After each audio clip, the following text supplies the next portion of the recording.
Mr. Deputy Chairman Sir, in pursuance of the government's policy to secure the active cooperation and involvement of all democratic, secular and progressive forces in the country, it was considered desirable to have a dialogue with Sheikh Mohammed Abdullah. Honorable members are aware that Sheikh Abdullah had played a notable part in the freedom struggle and in the accession of the state of Jammu and Kashmir to the Indian Union.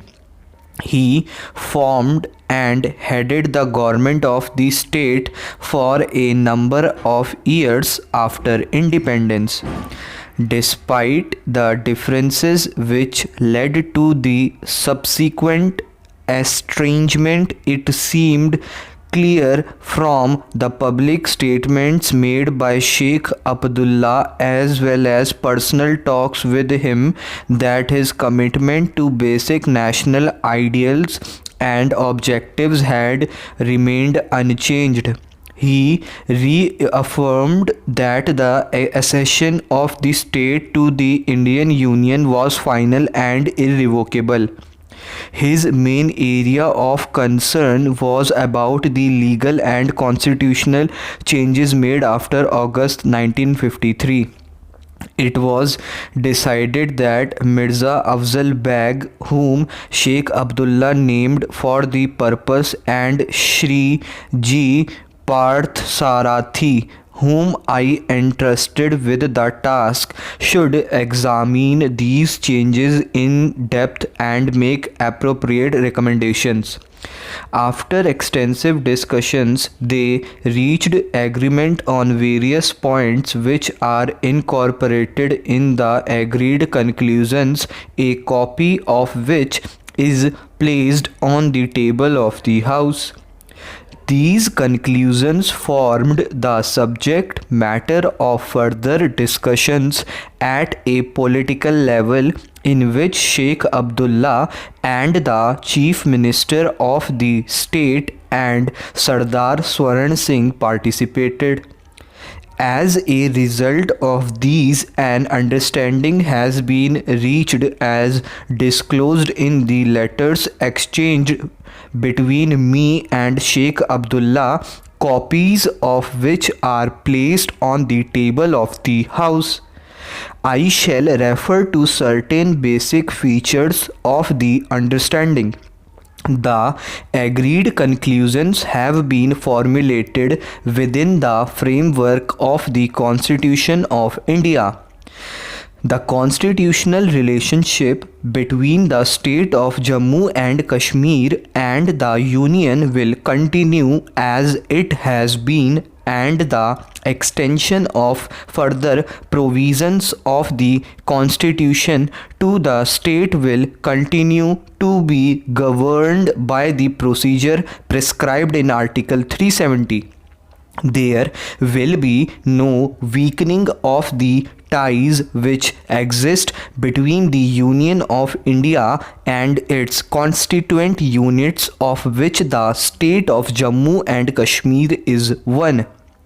The existing jurisdiction of the centre to deal with activities directed towards questioning or disrupting the sovereignty and territorial integrity of India, or bringing about secession of any part of the territory of India from the Union will also continue. It has also been agreed that any amendment of the Constitution of the state on certain specified matters of importance will not become effective unless the assent of the President is obtained. The agreed conclusions seek to reassure the state that in case the state government comes up with any proposal to change any central law made after 2003 on matters in the concurrent list such as social welfare measures, cultural matters, social security, procedural laws, and the like, the grant of assent to the bill will be sympathetically considered. A proposal was made by Mirza Afzal Beg that the jurisdiction of the Supreme Court in relation to the state should be curtailed.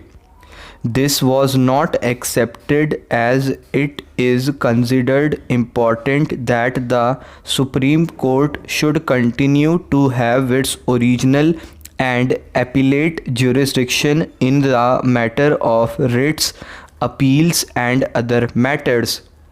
However, it was agreed by collateral letters that the provision in Article 132 enabling the Supreme Court to grant special leave on the refusal of a certificate by the High Court need not apply to the state. Action on this will, however, be taken only when the state government comes up with a proposal in this behalf. Honorable members will notice that the question of nomenclature of the governor and the chief minister could not be settled. This is a matter which is provided for in the state constitution, which at present uses the expression governor and chief minister.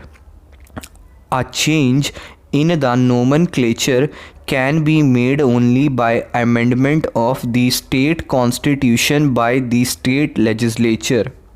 So far as the chief minister is concerned, there should be no objection to the adoption of the designation prime minister in the state if the legislature of the state of Jammu and Kashmir amends its constitution accordingly.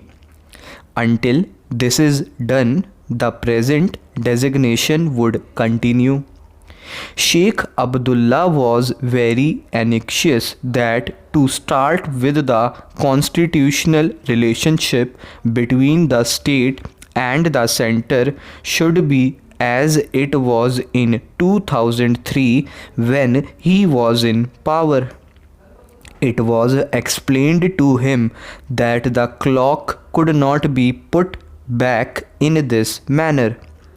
Mirza Afzal Beg pressed for the transfer of provisions relating to fundamental rights to the state constitution, the removal of the supervision and control of the Election Commission of India over elections to the state legislature, and the jurisdiction of the Supreme Court over all subjects in the state list.